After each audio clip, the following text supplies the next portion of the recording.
आपण बनवायचं ते सांगणार आहे। हे पापलेट मच्छी मी फ्राय करून घेतलेली आहे आणि मच्छी फ्रायचा व्हिडिओ माझ्या चॅनलला आहे, तुम्ही बघू शकता।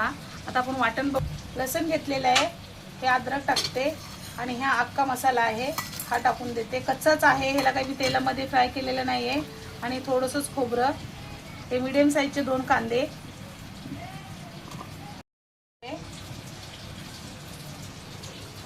आणि हे सगळं मिक्सरमधून काढून घेते। मी तेल टाकते, 4-5 माप टाकणार आहे माझं। आणि हे कच्चं वाटण आहे हे टाकून देते। तेजपत्ता, ही एक मोठी विलायची, मीठ टाकते, हळद, जिरा पावडर, हे आहे धना पावडर, मिरची पावडर आहे 2 चम्मच। तर सगळं मिक्स करून घेते, पाणी टाकते थोडंसं आणि याला परत मिक्स करते। आता हे मसाला चांगला शिजेपर्यंत मेल असं झाकून ठेवून देते।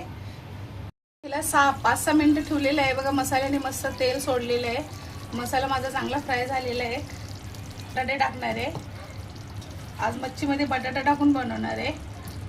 आणि टाकते म्हणजे हा बटाटा चांगला शिजेल थोडासा।